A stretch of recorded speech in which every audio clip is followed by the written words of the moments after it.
Augmentation du nombre de têtes nucléaires, les déclarations qui inquiètent en pleine crise au Moyen-Orient. Yo la team. Aujourd'hui, on parle d'un sujet lourd, très lourd même. La situation au Moyen-Orient continue de se tendre, et franchement, ça commence à inquiéter beaucoup de monde. Depuis plusieurs jours, l'Iran fait face à des frappes massives menées par les États-Unis et Israël. Une opération militaire d'ampleur qui a provoqué une onde de choc à l'international. Selon des médias américains, Donald Trump se serait félicité de cette intervention, évoquant des résultats majeurs contre des dirigeants stratégiques iraniens. Des déclarations qui font énormément réagir. Mais au-delà des annonces politiques, ce qui interpelle surtout, ce sont les conséquences possibles. Parce que oui, dans ce genre de contexte, chaque mot compte, chaque décision peut faire basculer l'équilibre régional. Côté français, Emmanuel Macron a réuni un conseil de défense et a annoncé vouloir renforcer la posture défensive de la France aux côtés de ses alliés. L'objectif affiché, protéger les pays liés par des accords de défense et s'adapter à l'évolution rapide de la situation. En clair, la France se tient prête à ajuster sa stratégie si nécessaire. Et là, attention, un autre élément a particulièrement marqué les esprits. Invité sur BFM TV, le professeur de criminologie Alain Bauer a évoqué une possible augmentation du nombre de têtes nucléaires françaises. Selon lui, la France disposerait actuellement d'environ 300 têtes nucléaires.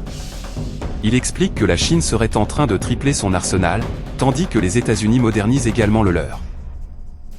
Toujours selon ses propos, la France aurait mis fin à la réduction progressive de son arsenal pour revenir à un niveau jugé plus adapté au contexte international actuel.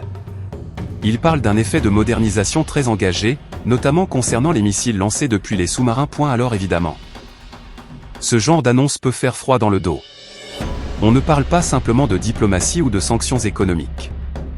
On parle d'armes stratégiques majeures.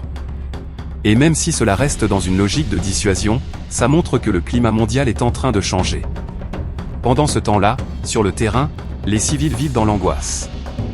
En réponse aux frappes, l'Iran aurait mené des représailles visant plusieurs villes du Golfe, dont Dubaï.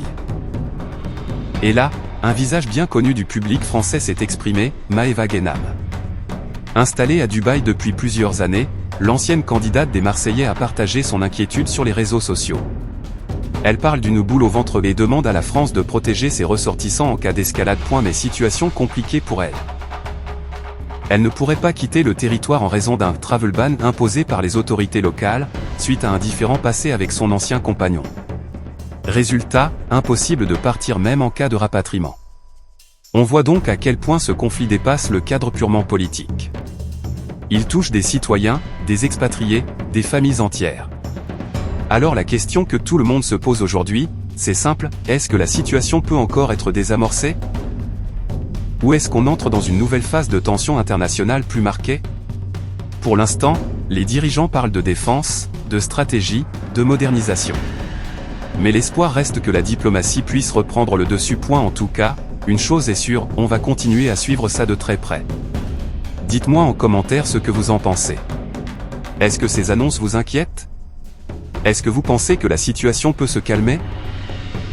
On reste informé, on reste posé, et surtout, on analyse les faits.